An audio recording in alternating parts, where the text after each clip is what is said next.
Hi guys, Coach Z here, and in today's video we're diving into the basic rules of tennis. My goal is to keep it simple so you can play this for your kids and help them understand the essentials. Without really knowing the basic rules, it's hard to compete and get excited about a game. So here we go. Let's start with the tennis court. Before you even pick up a racket, the first thing you notice is the court. There are a bunch of lines out there and it can look confusing at first, but it's actually pretty simple. This is the court you see when you're out there. Now, unless you're someone who builds courts, you don't need to know exact dimensions, but it's good to know that on a standard court, you can play two kinds of games: singles and doubles. The court size changes a bit depending on the game. For singles, where it's one player against one, the court is slightly smaller and you play within the closer sidelines. For doubles, with two players on each side, the court expands to the further sidelines. Whenever the ball bounces inside these lines, it's called a good ball. Even if the ball is 99.99% out but touches the line by 0.01%, it's still good. Everything else is called out. We also have the baselines. These are the long lines at the ends of the court. The baseline stretches between the singles sidelines for singles matches and the double sidelines for doubles matches. Right in the middle of each baseline, there's a small mark called a center mark or hash mark. I'll explain its purpose soon. From here on, the rules and lines apply to both singles and doubles. Next up, we have the service line. Running from the middle of this line to the net is the center service line or T line. This line divides the court into two service boxes. Facing your opponent, the left box is the add court or left service box, and the right one is the deuce court or the right service box. Now you know the basic parts of the court. If it's still a bit confusing, that's normal. Once you understand the rules, everything will fall into place. So let's jump into gameplay rules. The first thing to understand is gameplay. Every point starts with a serve. The player's serve stands to the right of the center mark, the deuce side, and hits the ball over the net into the opposite diagonal service box. After the first point, the server alternates sides, always aiming for the opposite diagonal box. If the server misses the box or hits the net so the ball doesn't reach the other side, they get a second chance to serve. But if they miss again, that's a double fault and they lose the point. However, if the ball hits the net but still lands in the service box, they get to redo the serve.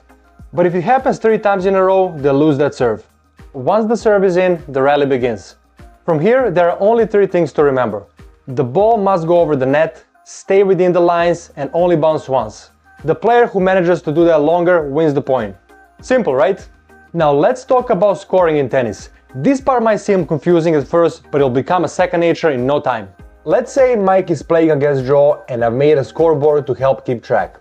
Most tournaments are played best of 3 sets, so the first player to win 2 sets wins the match. To win a game, you need to win 4 points and the points go 15, 30, 40 and then the game. I know, it would make more sense if there were 1, 2, 3 and then 4, but that's just the way it is. To win a set, you need to win 6 games.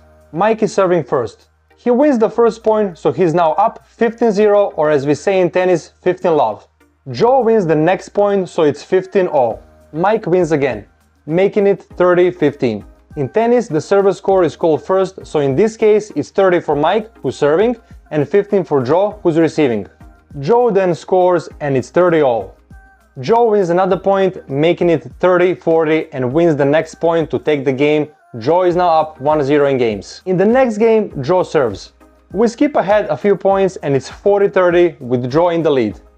Mike wins the next point, bringing the score to 40-all, which we call deuce. Joe wins the next point, gaining an advantage or add. But Mike scores again, returning it to deuce. Mike scores again and has the advantage.